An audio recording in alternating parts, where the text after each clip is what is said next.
श्रीमान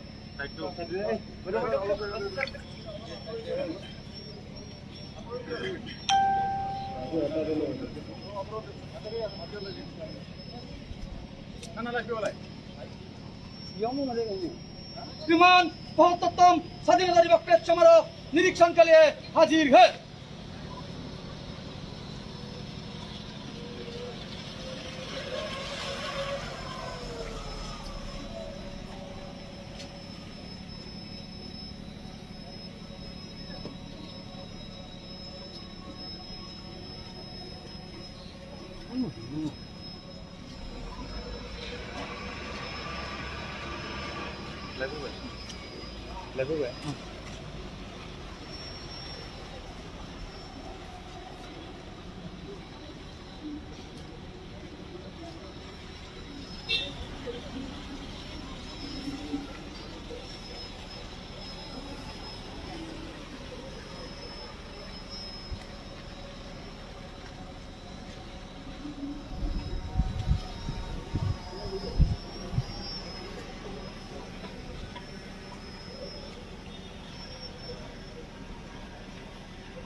এয়া দেশৰ ৭৫ সংখ্যক স্বাধীনতা দিৱস উপলক্ষে আমাৰ উদযাপনস্থলী আয়োজন কৰা পেৰেড থলী পৰ্যবেক্ষণ কৰিবলৈ আগবাঢ়িছে আমাৰ আজিৰ মুখ্য অতিথি বিটিআৰৰ মুখ্য কাৰ্যবাহী সদস্য মাননীয় শ্ৰীযুত প্ৰমোদ বড়োদে।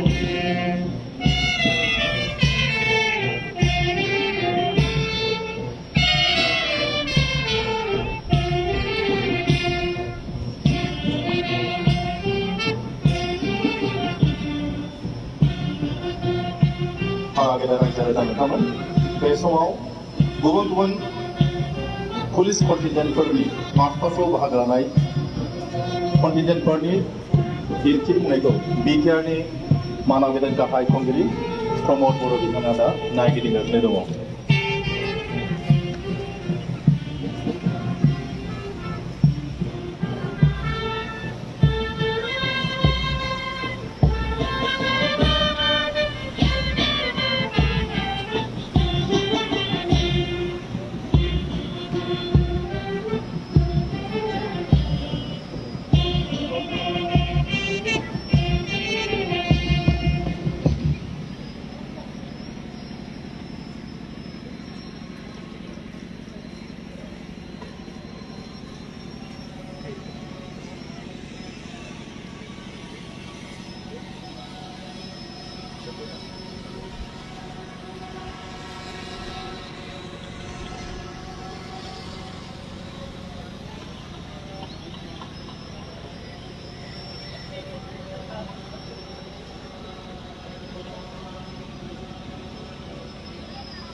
श्रीमान प्रेस कमांडर प्रेस पर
दिनै 27थि हादोरनि उदांस्रि सानाव आङो गिबियावनो भारत हादोरनि साफ्रोमबो नोगोरारिनो उदांस्रि साननि गाहाम हामलायनायखौ बावहरग्रोनाय जाबाय। আজি ৭৫ সংখ্যক স্বাধীনতা দিৱসত ভাৰতৰ অসমৰ আৰু বড়োলেণ্ডৰ সকলো নাগৰিকলৈ মই স্বাধীনতাৰ শুভকামনা জ্ঞাপন কৰিছোঁ। আজি এই শুভ দিনত প্ৰথমতে মই জাতিৰ পিতা মহাত্মা গান্ধীৰ শ্ৰদ্ধাঞ্জলি জনাইছোঁ। হৃদয় আৰু আত্মাৰ পৰা তেখেতৰ প্ৰতি মোৰ সেৱা আগবঢ়াইছোঁ। ইয়াৰ পিছত ভাৰতৰ প্ৰথম শ্বহীদ মংগল পাণ্ডেক আদি কৰি ৩৩০০ জন স্বাধীনতাৰ শ্বহীদসকলৰ প্ৰতি মোৰ শ্ৰদ্ধাঞ্জলি আগবঢ়াইছোঁ। ভাৰতৰ স্বাধীনতা সংগ্ৰামত অসমৰ পৰাও কনকলতা বৰুৱা, ৰতন কছাৰী, লেৰলা কছাৰী, কুশল কোঁৱৰ, উত্তৰ পূৰ্বাঞ্চলৰ পৰা ৰাণী গাইডেলু, ভোগেশ্বৰী ফুকন, শম্ভুধন খংলংচা আদি কৰি সকলো স্বাধীনতা সেনানী বীৰ শ্বহীদসকলক মই শ্ৰদ্ধাঞ্জলি জনাইছোঁ। সেই সময়ত ভাৰতত ৩৪ কোটি জনগণে ভাৰত স্বাধীনতাৰ কাৰণে সংগ্ৰাম কৰিছিলে আৰু আজি ভাৰতত প্ৰায় ১৪০ কোটি জনগণ এই স্বাধীনতাৰ যিটো বেনিফিট, স্বাধীনতাৰ যিটো লাভ এইটো ভোগ কৰি আছে। ভাৰতৰ স্বাধীনতা সংগ্ৰামত সেই সময়ত যিসকলে সকলো দিশৰ পৰা এই সংগ্ৰামখন সহায় কৰিছিলে, ভাৰতৰ বাহিৰত বিদেশৰ পৰাও বহুত নাগৰিকসকলে, ইণ্টেলেকচুৱেলসকলে, মিডিয়া হাউচে সহায় কৰিছিলে। সকলোৰ প্ৰতি মই এই সময়ত ধন্যবাদ জনাইছোঁ। बे समाव भारत हादरनि उदांस्रि जानाय समाव जायफोरा हादरनि सिंनिफ्राय आरो बायजोनिफ्राय गुबुन गुबुन बिथिङाव मदद खालामदोंमोन, बे साफ्रोमनोबो आंनि गोसो गोरबोनि खुलुमनाय आरो सिबिनायखौ बावहरदों। আমি সকলোৱে জানো যে ভাৰতখন এতিয়া বিশ্বৰ ভিতৰত সকলোতকৈ এটা উচ্চ স্তৰীয়, এটা উন্নত গণতান্ত্ৰিক দেশ বুলি আজি বিশ্বই স্বীকাৰ কৰিছে। বিশ্বৰ জনগণে গণতান্ত্ৰিক যি মূল্যবোধ এইটো বজাই ৰখাৰ কাৰণে ভাৰতৰ চৰকাৰ, ভাৰতৰ এডমিনিষ্ট্ৰেশ্যন আৰু ভাৰতৰ নাগৰিকসকলক সদায় এটা উচ্চ এটা দৃষ্টিৰে চাই আহিছে। আজি স্বাধীনতাৰ ৭৫ সংখ্যক দিৱসত মই এই কথাই আমাৰ ভাৰতৰ নাগৰিকসকলক আহ্বান কৰিব বিচাৰোঁ। আমাৰ অসমৰ নাগৰিক আৰু বড়োলেণ্ডৰ নাগৰিকসকলক মই এইটোৱে আহ্বান কৰিব বিচাৰোঁ যে হাজাৰজন শ্বহীদৰ বিনিময়ত যি স্বাধীনতা আমি পাবলৈ সক্ষম হৈছোঁ, এই স্বাধীনতাটো চিৰদিনৰ কাৰণে বজাই ৰাখিব লাগিব আৰু যি গণতান্ত্ৰিক দেশ হিচাপে সন্মান পাইছোঁ, এই গণতান্ত্ৰিক যি মূল্যবোধ সেইটো আমি মৰ্মে মৰ্মে উপলব্ধি কৰিব লাগিব। আজিও বিশ্বত বহুত দেশ আছে য'ত নিজৰ দেশৰ নাগৰিকে নিজৰ চিন্তাধাৰা, নিজৰ মনৰ বিভিন্ন দুখ বেদনাবিলাক মুক্ত মনেৰে ব্যক্ত কৰিব নোৱাৰে। কিন্তু ভাৰত এনেকুৱা এখন দেশ য'ত কোন জনগোষ্ঠীৰ কিমান সংখ্যা আছে, কাৰ কিমান, কোনটো ছেকশ্যনৰ কিমান পপুলেশ্যন আছে, ইয়াৰ লগত কথা নাই। সকলো মুক্ত মনেৰে নিজৰ কথাবিলাক ব্যক্ত কৰিব পাৰে, ৰাজনৈতিক প্ৰক্ৰিয়াত অংশগ্ৰহণ কৰিব পাৰে। সকলো প্ৰক্ৰিয়াতে সকলোৱে আজি ভাল এটা সুযোগ পাইছে, ভাল এটা স্কোপ পাইছে। এইটোৱে হ'ল আমাৰ ভাৰত দেশ আৰু সেইকাৰণে কোৱা হৈছে ভাৰত সদায় মহান দেশ।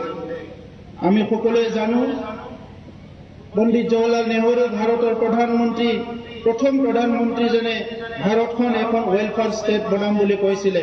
যি ষ্টেটত নেকি সকলো নাগৰিকে নিজৰ সকলো অধিকাৰ প্ৰাপ্ত অধিকাৰ পোৱাৰ লগতে সকলো উন্নয়নৰ কাৰণে সুবিধাৰ কাৰণে সকলো সুযোগ পাব পাৰে, এটা ভাল এটা পৰ্যায়ত জীৱন যাপন কৰিব পাৰে, সকলোৰে কাৰণে গ্ৰহণযোগ্য কিছুমান ছিষ্টেম গঢ়ি তুলিব পাৰে, তেনেকুৱা এটা ৱেলফেয়াৰ ষ্টেট গঠন কৰাৰ কথা ভাৰতৰ প্ৰধানমন্ত্ৰী নৰেন্দ্ৰ মোদী সেই সময়ৰ প্ৰধানমন্ত্ৰী জৱাহৰলাল নেহৰু, পণ্ডিত জৱাহৰলাল নেহৰুৱে কৈছিলে।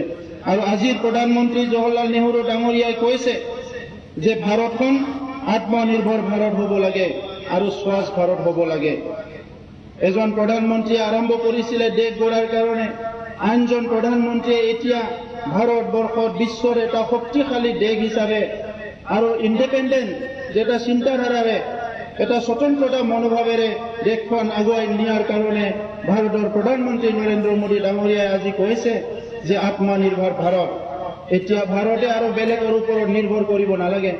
ভাৰতৰ অৰ্থনীতি, ভাৰতৰ ৰাজনীতি, ভাৰতৰ প্ৰযুক্তিবিদ্যা, ভাৰতৰ শিক্ষা দীক্ষা সকলো ভাৰতে নিজৰ ওপৰতে ডিপেণ্ড কৰি পেলাই চলিব পৰা এটা অৱস্থা আহিল।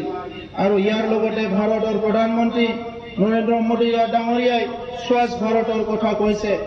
মই আজি উপলব্ধি কৰিছোঁ প্ৰধানমন্ত্ৰী ডাঙৰীয়াই ভাৰতখন সৌন্দৰ্য বঢ়াৰ লগতে ভাৰতৰ মানুহবিলাকৰ, ভাৰতৰ জনগণৰ মানসিকতা সলনিৰ কথাও তেখেতে কৈছে।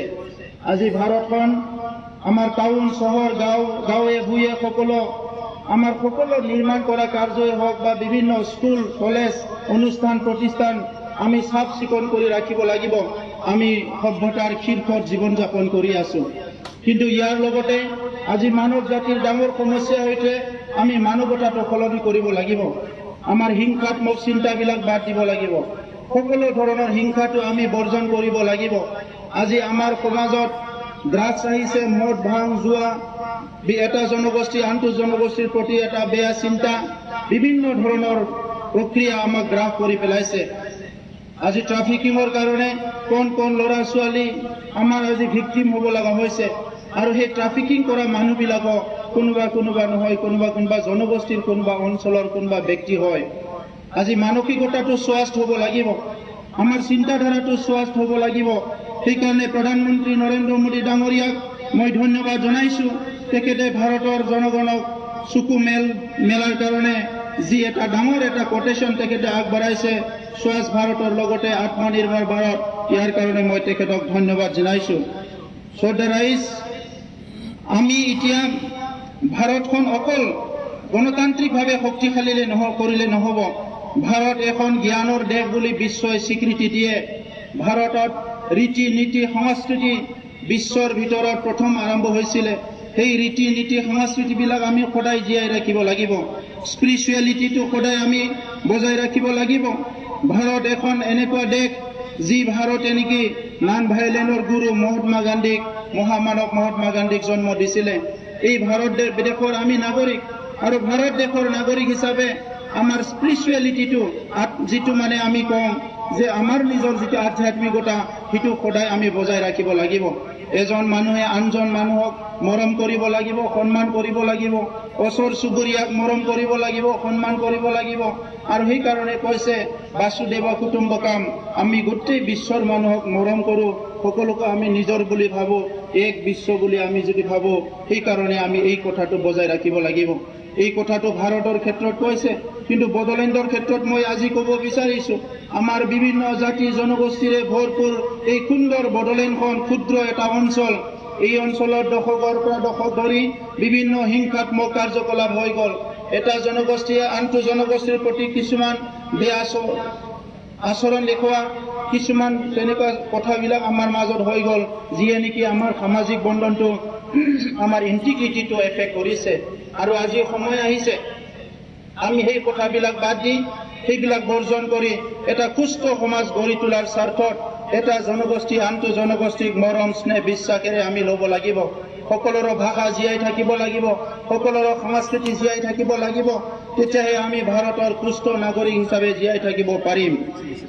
শ্ৰদ্ধা ৰাইজ, ইতিমধ্যে আমি সকলোৱে জানো যে ভাৰতৰ প্ৰাইম মিনিষ্টাৰ ডাঙৰীয়াই ভাৰত ৰাষ্ট্ৰখন $5 ট্ৰিলিয়ন এখন দেশ বনাব বিচাৰিছে।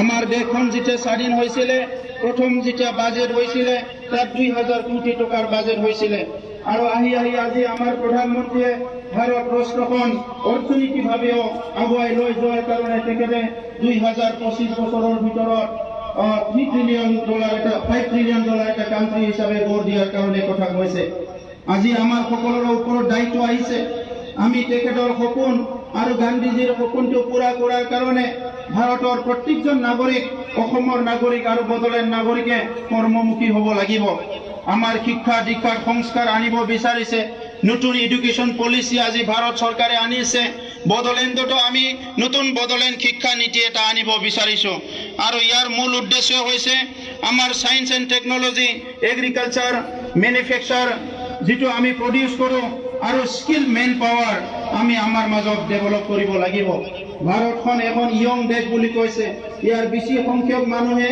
ইয়াৰ ইয়ং ষ্টেজৰ আছে গতিকে ইয়ং মানুহবিলাক যুৱকসকলে যিকোনো কাম কৰিব পাৰে আজি খেলা ধূলা বিভিন্ন ক্ষেত্ৰত যথেষ্ট আগবাঢ়ি যাব পাৰে মই আজি আমাৰ অসমৰ গৌৰৱ ভাৰতৰ গৌৰৱ আমাৰ লাভলীনা বৰগোহাঁইক মই কংগ্ৰেচুলেশ্যন জনাইছো যে তেখেতে অলিম্পিকত আজি এটা পদক আমাৰ কাৰণে লৈ আহিছে ইয়াৰ লগতে আমাৰ বাকী খেলুৱৈবিলাকক আজি উৎসাহ যোগাব লাগিব কাৰণ ইয়ংসকলে দেশ গঢ়িব পাৰে ইয়ংসকলে সমাজ গঢ়িব পাৰে ইয়ং মানুহবিলাকে আজি সায়েন্স টেকনলজি খেল ধেমালিৰ পৰা দেশ ৰক্ষাৰ পৰা সকলো কামত নিয়োজিত কৰিব পাৰে তেখেতসকলে কাম কৰিব পাৰে কিন্তু সেই ইয়ংসকলক যুৱকসকলক যদি আমি আজি কোৱালিটি এডুকেশ্যন দিব নোৱাৰোঁ গুণগত শিক্ষা দিব নোৱাৰোঁ তেনেহ'লে আমাৰ যেটো ফিউচাৰ এটো কেতিয়াও মানে ব্ৰাইট নহ'ব এটো কেতিয়াও মানে ভাল নহ'ব সেই কাৰণে আজি শিক্ষাৰ লগত জড়িত সকলো ব্যক্তিক মই আহ্বান কৰিছো আমাক শিক্ষকসকলে দায়িত্ব ল'ব লাগিব অভিভাৱকসকলে দায়িত্ব ল'ব লাগিব ইয়াৰ লগতে সমাজৰ দায়িত্ব ল'ব লাগিব আৰু চৰকাৰৰ দায়িত্ব ল'ব লাগিব আজি চৰকাৰীভাৱে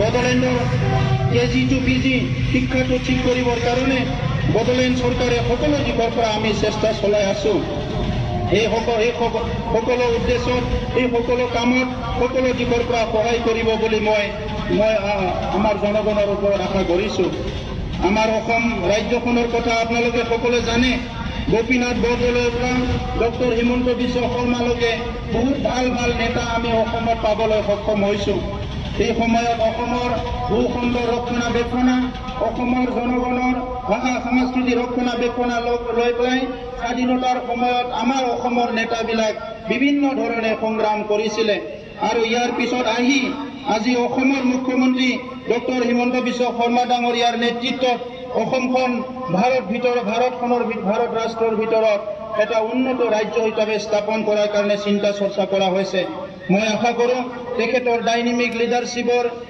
নেতৃত্বত আমাৰ অসমৰ দীৰ্ঘদিন চলি থকা জাতি জনগোষ্ঠীয় সমস্যাবিলাক স্থায়ী সমাধান হ'ব জনজাতীয় সমস্যা সমাধান হ'ব বিভিন্ন শ্ৰেণীৰ ৰাইজৰ সমস্যা সমাধান হ'ব আৰু সকলো দিশৰ পৰা অসমে এটা শক্তিশালী ৰাজ্য হিচাপে গঢ় দিয়াত আমি আগবাঢ়ি যাব পাৰিম আমি বড়োলেণ্ড অঞ্চলত বসবাস কৰা সকলো ব্যক্তিয়ে জানে যে আজি বড়োলেণ্ড অঞ্চলত দীৰ্ঘদিনৰ পৰা আমি এই এটা প্ৰাকৃতিক সৌন্দৰ্য এই অঞ্চলত আমি আমাৰ যেটো দায়িত্ব সেইটো আমি যেনেকৈ পালন কৰিব লাগিছিলে সেইটো পালন কৰিব নোৱাৰাৰ কাৰণে এই ভূখণ্ডত বিভিন্ন হিংসাত্মক কাৰ্যকলাপবিলাক হৈ গৈছে এই হিংসাত্মক কাৰ্যকলাপবিলাক দীৰ্ঘদিন আলোচনা বিলোচনা কৰাৰ পিছত বহুত ব্যক্তিয়ে শ্বহীদ হোৱাৰ পিছত আৰু এতিয়া সকলো মিলি জুলি সকলো বুজি পোৱাৰ পিছত ভাল আলোচনা বিলোচনাৰ মাজেৰে বড়োলেণ্ডৰ শান্তি ঘূৰি আহিছে মই সেই সংগ্ৰামী নেতাসকলক ধন্যবাদ জনাইছো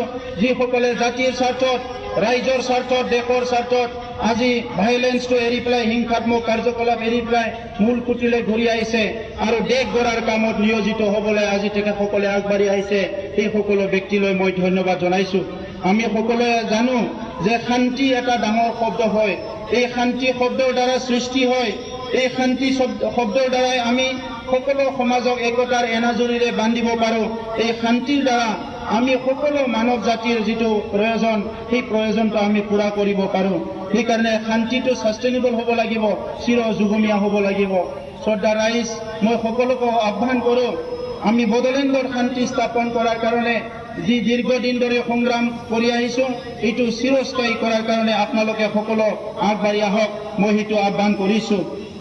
সেইদিনা দুজনমান যুৱকসকলে পুনৰ জংঘললৈ গৈছিলে NLFB নাম লৈ, কিন্তু তেখেতসকলে অসম চৰকাৰৰ প্ৰচেষ্টাত, বড়োলেণ্ড চৰকাৰৰ প্ৰচেষ্টাত আৰু বড়োৰ বিভিন্ন জাতীয় সংগঠন, নিখিল বড়ো ছাত্ৰ সন্থা, সাহিত্য সভা সকলৰ আহ্বানত পুনৰ মূল খুঁটিলৈ ঘূৰি আহিছে, আমাৰ মাজত পুনৰ শান্তি ঘূৰি আহিছে। বিভিন্ন অস্ত্ৰ শস্ত্ৰ তেখেতসকলে চৰকাৰৰ হাতত জমা দিছে, মই তেখেতসকলক ধন্যবাদ জনাইছোঁ। আজি আমাৰ লগত আজি চিজফায়াৰত থকা বাকী গ্ৰুপখিনিৰ সমস্যাও সমাধান কৰিবলৈ মই চৰকাৰক আহ্বান কৰিছোঁ, অসম চৰকাৰ আৰু ভাৰত চৰকাৰক।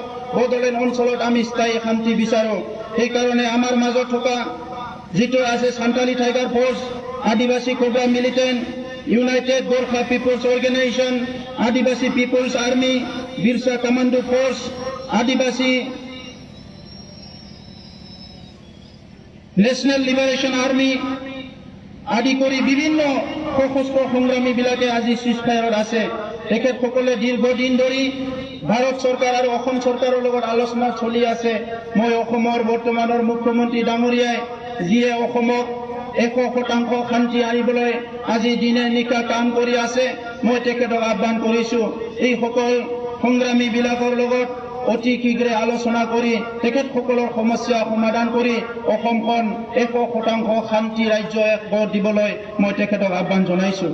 ইতিমধ্যে আমি যিসকলে মূল খুঁটিলৈ আহিল তেখেতসকলক অসম চৰকাৰ আৰু ভাৰত চৰকাৰৰ নেতৃত্বত পেৰামিলিটাৰী ফ'ৰ্চত ৰিক্ৰুটমেণ্ট কৰাৰ কাৰণে 28টা চেণ্টাৰ গঠন কৰা হৈছে। কোকৰাঝাৰ জিলাত এই 28 বিভিন্ন চেণ্টাৰ আছে, চিৰাং, বাক্সা, ওদালগুৰি সকলো ডিষ্ট্ৰিক্টতে আমি প্ৰি ৰিক্ৰুটমেণ্ট ট্ৰেইনিং চেণ্টাৰ আজি স্থাপন কৰিছোঁ। ইয়াত অকল NDBৰ ল'ৰাবিলাকে নহয়, NDBৰ ল'ৰাবিলাকে প্ৰায়ৰিটি পাব, বাকী আণ্ডাৰগ্ৰাউণ্ড যিসকলে চিজফায়াৰ কৰিছে তেখেতসকলে প্ৰায়ৰিটি পাব। কিন্তু ইয়াৰ লগতে বিভিন্ন জাতি জনগোষ্ঠীৰ আজি নিবনুৱা যুৱকসকলে ডিফেন্স আৰু পেৰামিলিটাৰীত জইন কৰিবলৈ ভাল এটা সুযোগ পাব। অসমৰ মুখ্যমন্ত্ৰী ডাঙৰীয়াই ঘোষণা কৰিছে অসমত নতুনকৈ 1 লাখ নিযুক্তি দিয়া হ'ব। ইয়াৰ ভিতৰত 10,000 বেটেলিয়নত নিযুক্তি দিয়া হ'ব আৰু ইয়াৰ ভিতৰত এই যে 10টা বেটেলিয়ন নতুনকৈ সৃষ্টি কৰিব ওলাইছে, আমাৰ বড়োলেণ্ডত 3টা বেটেলিয়ন তেখেতে ইতিমধ্যে ঘোষণা কৰিছে। ইয়াত আমাৰ অঞ্চলৰ ল'ৰা ছোৱালীয়ে যথেষ্ট সুযোগ পাব। বিভিন্ন গভৰ্ণমেণ্ট চাকৰিৰ যিটো স্কোপ ওলাইছে এইবিলাকত সুযোগ পাব। শ্ৰদ্ধাৰাইজ আপোনালোকে জানে দীৰ্ঘদিন ধৰি আমাৰ অসমত বড়োলেণ্ডত চাকৰিৰ নামত বিভিন্ন বেহা চলি আছিলে। গৰীবৰ ল'ৰা ছোৱালীয়ে চাকৰি নাপায়, লাখ লাখ টকা দিব লাগে তেতিয়াহে চাকৰি পায়। এই যে সংস্কৃতি, যিটো অপসংস্কৃতি গঢ়ি তুলিছিলে, যিটো অসামাজিক সংস্কৃতি গঢ়ি তুলিছিলে, সেইটো চিৰস্থায়ী বন্ধ কৰাৰ কাৰণে যোৱা চৰকাৰৰ সময়ত অসমৰ মুখ্যমন্ত্ৰী সৰ্বানন্দ সোণোৱাল আৰু ইয়াৰ লগতে অসমৰ মন্ত্ৰী ডক্টৰ হিমন্ত বিশ্ব শৰ্মা ডাঙৰীয়াই অসমত যেনেকৈ নিযুক্তিৰ ক্ষেত্ৰত কোনো ধৰণৰ তেনেকুৱা দায়িত্ব ঘোষ নচলিব, এইটো যে বন্ধ কৰিলে আমিও এতিয়া নতুন চৰকাৰ গঠন কৰাৰ পিছত বড়োলেণ্ডত কোনো যাতে ব্যক্তিয়ে চাকৰিৰ নামত 1 টকাও পইচা দিব নালাগে সেইটো এনচিঅৰ কৰিছোঁ। যোৱা 12 তাৰিখৰ পৰা প্ৰায় 400 শিক্ষকক নিযুক্তি দিয়া হ'ল, কিন্তু কোনো এজন ব্যক্তিৰ পৰা 1 টকাও পইচা লোৱাৰ কাৰণে আমি কাকো অনুমতি দিয়া নাই।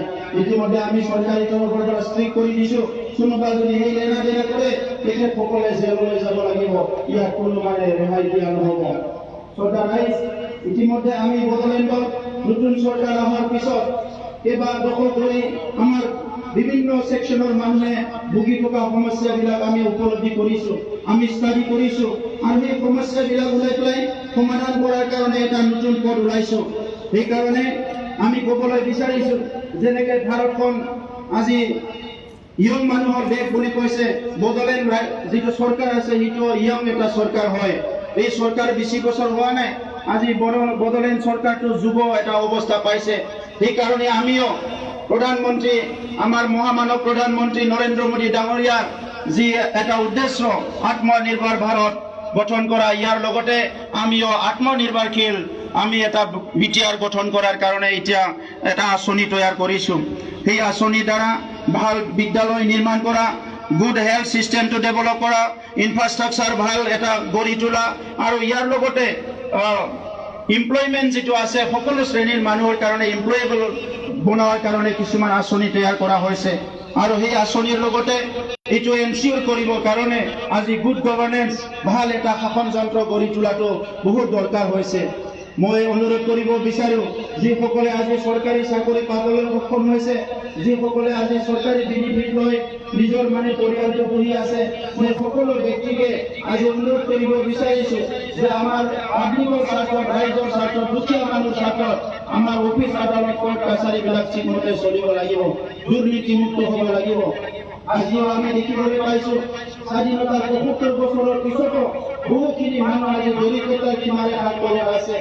বহুখিনি পৰিয়াল মই দেখিবলৈ পালো য'ত খাবলৈ পানী নাই, পিন্ধিবলৈ কাপোৰ নাই, ভাল তেখেতসকলে দুবেলা দুমুঠি খাবলৈ কোনো এটা উপাৰ্জন নাই। সেই ব্যক্তিবিলাকক আমি প্ৰথমতে চাব লাগিব। সেইকাৰণে বৰ্তমান চৰকাৰে আজিৰে পৰা ২ অক্টোবৰলৈকে আমাৰ গান্ধীজীৰ জন্মদিনলৈকে, জাতিৰ পিতা মহাত্মা গান্ধীৰ জন্মদিনলৈকে আমাৰ চৰকাৰখন সম্পূৰ্ণভাৱে দুখীয়া মানুহৰ কাৰণে আমি ডেডিকেট কৰিব বিচাৰিছো। ছেপ্টেম্বৰ মাহটো বড়োলেণ্ড চৰকাৰে দুখীয়া মানুহৰ মাহ হিচাপে ঘোষণা কৰিছো আৰু ইয়াৰ লগতে আমাৰ প্ৰত্যেকজন GM বিষয়াসকলে আমাৰ দুখীয়া পৰিয়ালৰ ঘৰত গৈ পেলাই তেখেতসকলৰ সমস্যাৰ বুজ লোৱাৰ লগতে এইটো স্থায়ী সমাধান কৰাৰ কাৰণে কিছুমান ব্যৱস্থা লোৱা হ'ব।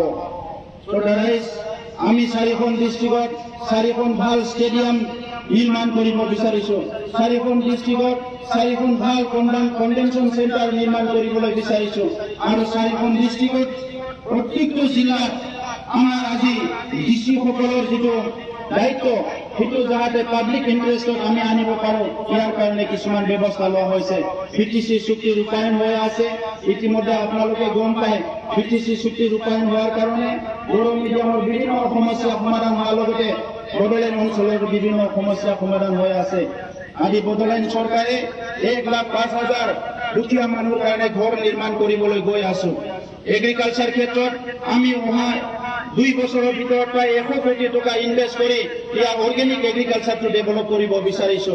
লাইফ ষ্টকটো আমি বাঢ়াব বিচাৰিছো। আমাৰ অঞ্চলতে যাতে বিভিন্ন মানুহে সংস্থাপন পাবলৈ সক্ষম হয়, এই সংস্থাপনটো দিয়াৰ কাৰণে আমি ব্যৱস্থা কৰিছো। তো সেইকাৰণে মই আপোনালোকক অনুৰোধ কৰিব বিচাৰিছো, আজি ভাৰত স্বাধীন হোৱাৰ ৭৪ সংখ্যক যিটো আমি উদযাপন কৰিছো, ইয়াত আমি চবে উপলব্ধি কৰিছো যে ভাৰত স্বাধীন হোৱা ৭০ বছৰ হ'ল, আমাৰ কি হৈছে কি হোৱা নাই। আজি বড়োলেণ্ডত যিটো ইয়ং এটা ষ্টেজত আছে, সেইটো আমি ভালকে গাইডেন্স দিব লাগিব। মই সকলো শ্ৰেণীৰ, সকলো জাতি জনগোষ্ঠীৰ শিক্ষাগুৰু, ইণ্টেলেকচুৱেল সকলো শ্ৰেণীৰ ৰাইজক আহ্বান কৰিছো, আপোনালোকে নতুন বড়োলেণ্ড চৰকাৰৰ লগত সকলো আগবাঢ়ি আহক। আমি একেলগে কাম কৰিব লাগিব আৰু সেই ৩২ লাখ জনসাধাৰণক আগুৱাই নিব লাগিব। মই পুনৰ আজি উপস্থিত আমাৰ সকলো ৰাইজলৈ মই ধন্যবাদ জনাইছো। ইয়াৰ লগতে আৰু এটা কথা মই ক'বলৈ বিচাৰিছো, বিশেষকৈ ট্ৰাফিকিঙৰ কাৰণে আমাৰ অঞ্চলটো জনাজাত হৈছে। নিবনুৱা খুব আমাৰ বাঢ়ি গৈছে। দৰিদ্ৰতাৰ কাৰণে আমাৰ বিভিন্ন বড়ো, আদিবাসী, ৰাজবংশী বিভিন্ন জনগোষ্ঠীৰ আমাৰ অভিভাৱকসকলে নিজৰ সন্তানক শিক্ষা দিয়াৰ পৰা তেখেতসকলক ভালকে পালন পোষণ কৰিব নোৱাৰাৰ কাৰণে তেখেতসকলে আজি বিভিন্ন অঞ্চললৈ ট্ৰাফিক ভিক্টিম হ'ব লগা হৈছে। মই শ্ৰীৰাম পুলিচ আৰু অসম পুলিচক ধন্যবাদ জনাইছো। ছিকিমৰ পৰা 40 জনতকৈ অধিক আমাৰ শিশুসকলক উদ্ধাৰ কৰি আনিছে আৰু সেইসকলক আজি বিভিন্ন ৰিহেব চেণ্টাৰত ৰখা হৈছে।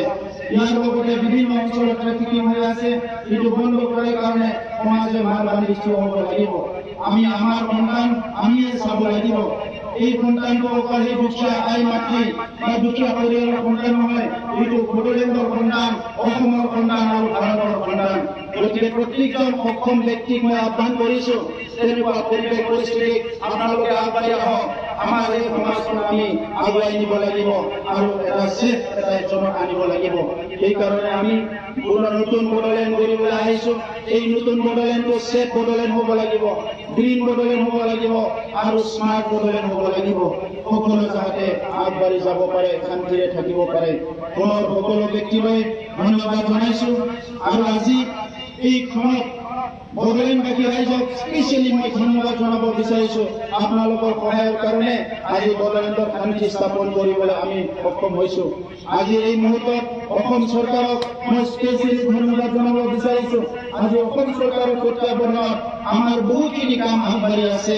দীৰ্ঘদিন ধৰি আমাৰ এগ্ৰিকালচাৰ, আমাৰ ইৰিগেশ্যন, আমাৰ ওয়াটাৰ যিটো ছাপ্লাই চিষ্টেম ইডিএছ চিষ্টেম বিভিন্ন চিষ্টেমবিলাক অৱস্থা বেয়া হৈ আছিলে কিন্তু আজি লাহে লাহেকৈ আমি এইটো ঠিক কৰিবলৈ পাৰিছোঁ মই আমাৰ বড়োলেণ্ডৰ যিটো আইজিপি তেখেতে এডিজিপি দায়িত্বত আছে ডক্টৰ এল.আৰ. বিষ্ণই ডাঙৰীয়াক ধন্যবাদ জনাইছোঁ এই অঞ্চলত শান্তি স্থাপন কৰাৰ কাৰণে 4জন এছপিৰ লগত পুলিচসকলৰ লগত তেখেতে দিন নিশা কাম কৰি যথেষ্ট আজি তেখেতে এচিভমেণ্ট পাবলৈ সক্ষম হৈছে মই তেখেতক ধন্যবাদ জনাইছোঁ আমাৰ প্ৰিন্সিপাল ছেক্ৰেটাৰী ইয়াত উপস্থিত আছে তেখেতেও আমাৰ ইয়াত জইন কৰাৰ পিছত বড়োলেণ্ডৰ লগত অসম নহয় ভাৰত আৰু বিশ্বক কেনেকৈ জড়িত কৰি আগবাঢ়ি যাব পাৰে ইয়াৰ কাৰণে কিছুমান তেখেতে আজি যোজনা বনাই আছে ইয়াৰ কাৰণে ধন্যবাদ জনাইছোঁ আমাৰ মন্ত্ৰী ৰুচি ব্ৰহ্ম তেখেতে বড়োলেণ্ড চৰকাৰক যথেষ্ট সহায় কৰি আছে মই তেখেতক ধন্যবাদ জনাইছোঁ আৰু ইয়াৰ লগতে বড়োলেণ্ডৰ পৰা সকলো যি শ্বহীদ পৰিয়াল যিসকলে স্বাধীনতাৰ সংগ্ৰামত যোগদান দিছিলে বড়োলেণ্ড আন্দোলনত যোগদান দিছিলে অসমৰ বিভিন্ন সমস্যাত যোগদান দিছিলে সকলো পৰিয়াললৈ মই এই সময়ত শ্ৰদ্ধাঞ্জলি জনাই মই সেৱা আৰু মৰম জনাই মই এই স্বাধীনতা দিৱসৰ বক্তব্য সামৰিছোঁ ধন্যবাদ জয় হিন্দ ভাৰত মাতা কি ভাৰত মাতা কি ভাৰত মাতা কি ধন্যবাদ গজনী